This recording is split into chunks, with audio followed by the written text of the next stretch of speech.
နောက်တစ်ခုကတော့ခွေဘာကတော့တပီးမှနဲ့ချက်ဖြစ်သွားတယ်ကဲနောက်ထောင်ကြည့်အောင်နော်ဘာကြီးခွာတော့လဲဆိုတော့2 3 4 1 and 2 and 3 and 4 and 1 and 2 and 3 and 4 and ဖြစ်တော့ပါဟုတ်ပါတယ်မိတ်ဆွေကူကြားနေတဲ့အတိုင်းတပီးမှနှစ်တန်းဖြစ်တော့ပါတန်ချိန်တူသွားတယ်ပုံမြန်လာတယ်အဲ့တော့ကျွန်တော်တို့က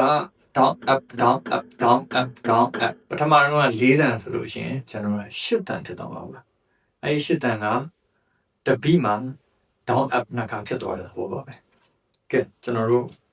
ချိန်မဆိုင်မနဲ့စက်တည်ကြတာနော်အဲ့တော့ဒီကောင်းမှာကျွန်တော်တို့ essence ကတော့ပထမ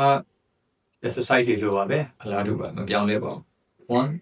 2 3 4 down up down up down up down up down up down up down up down up down up down up down up down up down up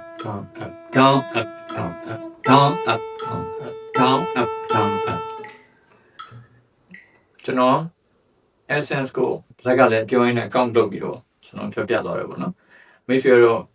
ebook မှာပြန်ကြည့်ပြီးတော့လေ့ကျင့်လို့ရတာမလို့ခေါက်ကိုကျွန်တော်အတန်မပါဘဲနဲ့မထူလုံးနဲ့လည်းလေ့ကျင့်လို့ရပါတယ်တန်ချိန်တွေကတော့ပိုတူလာတဲ့ note ရေအတွက်ပိုများလာပါပြီ